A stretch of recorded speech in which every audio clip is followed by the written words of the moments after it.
Okay, welcome to Unit 5. This is the next to the last unit of the course, and I want to tell you it's the most difficult unit, and it's going to take absolutely the most concentration, and we're near the end of the course, and so you just absolutely have to get on top of everything and keep up with the work now, okay? I know that some of the course has sort of been on autopilot, and I've been a little bit lenient. I can't be lenient anymore. We're here at the end, and Unit 5 is a very difficult unit. You have a very large project, okay, much larger than the PowerPoint project. It's actually more technically difficult, okay, and more sophisticated in terms of actual photography. So in order to accomplish this project well, in order to get a good grade on it, you're going to have to really go through the readings very carefully. You have to trust me. You must do the readings, okay? It's Chapter 6 and Chapter 7 in the textbook. You really have to follow those chapters and understand what they're talking about and how that relates to you as a photographer. There's quite a few lectures. There's 6 of them, as a matter of fact, and particularly the one on visual grammar. That's the key lecture to accomplishing this project because it tells you how to it shows you how to tell a story in photographs, and that's what the project is. The assessment for this unit is telling a story in photographs. That's different than your PowerPoint project. You're actually going to go out, take pictures, and put them together and create a story out of it. Very common practice in journalism, very common practice in magazine work, newspaper work for the web, is to make photo stories. It's a great skill, and it's also a skill that you can use in your own family life, your own business life. Okay, it transfers to any major.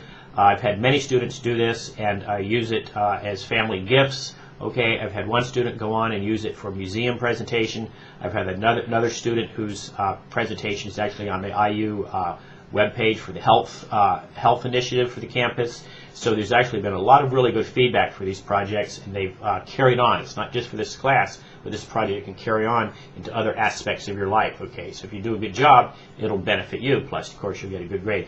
So it's critical that you pay attention to Lecture 4.1, Visual Grammar. You can't do this project without understanding that lecture. Okay, the other lectures are pretty cool. They're about taking pictures, environmental portraiture. That also relates very, very closely to the project. You can't do a good job on the project unless you understand what environmental portraits are. Then there's also some things about portrait lighting, just some other lectures that just help you in general, okay, with the photography issues that this unit raises, all right? And a couple of units on combat photography, very much a part of photojournalism, and of course very, very huge career field today, okay? Lots and lots of wars going on, unfortunately. And my own Army experience, I was trained as a combat photographer, okay? I didn't actually have to go see combat, but I saw it later on in other aspects of my life as a journalist. There's quite a bit of discussion this time. I asked you to look at photography and social change. I asked you to look at a famous photographer who was involved with that.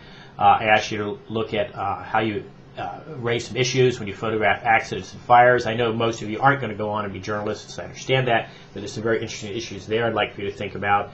And that also cause you to start preparing right away for this major assignment. You've got 3 weeks in which to put together a photo story, and it requires some more sophisticated software than PowerPoint. So you need to start right now getting adjusted, acclimated to the software that you're going to use. You have to decide which software you're going to use. You have to decide the theme. You know, what do you want your project to be about, okay? You need to do that right away.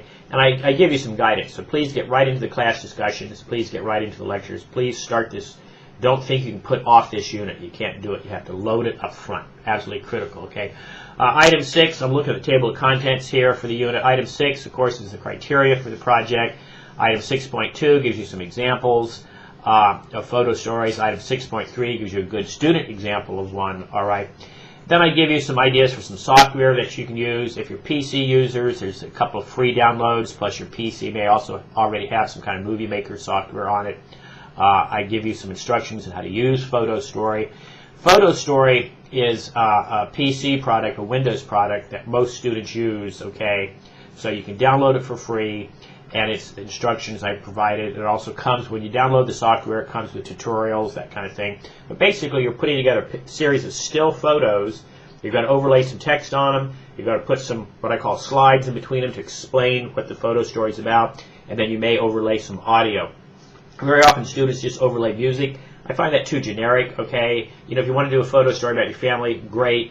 But and if you want to put some pretty music with it, that's cool too. But make sure you have plenty of text to go along with it, overlaid onto some of the photographs or slides before some of the photographs to break it up into units so that the viewer can actually understand what it is you're showing them, okay?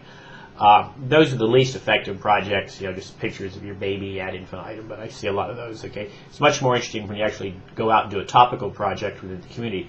I've had students do, particularly any of you who are in visual communications, you can do pictures about you can do stories about your friends who are painters or potters.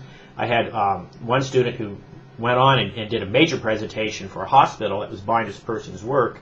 Okay, she did a stone sculpturer, all right, from the area, and she went on and used her photo story professionally. It was very, very quite cool. I had another student who was interested in EMT work, so he did a photo story about drunk driving, all right, and that got used later on. And so I'd like for you to look around and do something of significance, all right, something that you can carry forward in your own learning curve, your own learning career, all right. Those of you who are Mac users, you already have iMovie on your Mac, okay, so you're in great shape for that. So it's like basically you're making a movie of still photographs. So you have to plan a sequence, you have to plan out what your photographs want to be. That's why you really need to look at lectures 4.1 and 4.2 to understand how you can take these pictures to tell a good story.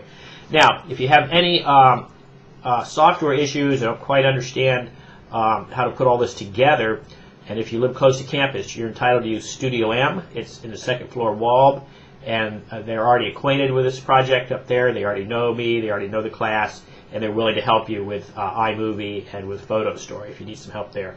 And I've got item 6.6 talks to you about Studio M, how you use it. All right. So basically, at the end of the 3 weeks, you're going to place the first draft of your photo story in the discussion forum called First Cut Photo Story, so that you all can peer review it. And then at the very end of the course, which is only a week later, all right, you'll submit it to me for your final grade on that. Okay. So this, once again, you post it to the discussions for peer review. And then you also post it a week later after you've revised it and finished it. You post it where I can see it in the assignment Dropbox. So as usual, if you have any questions, get a hold of me. But please start early. This is the biggest unit that there is. It's 3 weeks long. All right, you must have your work in on time. You must get started early.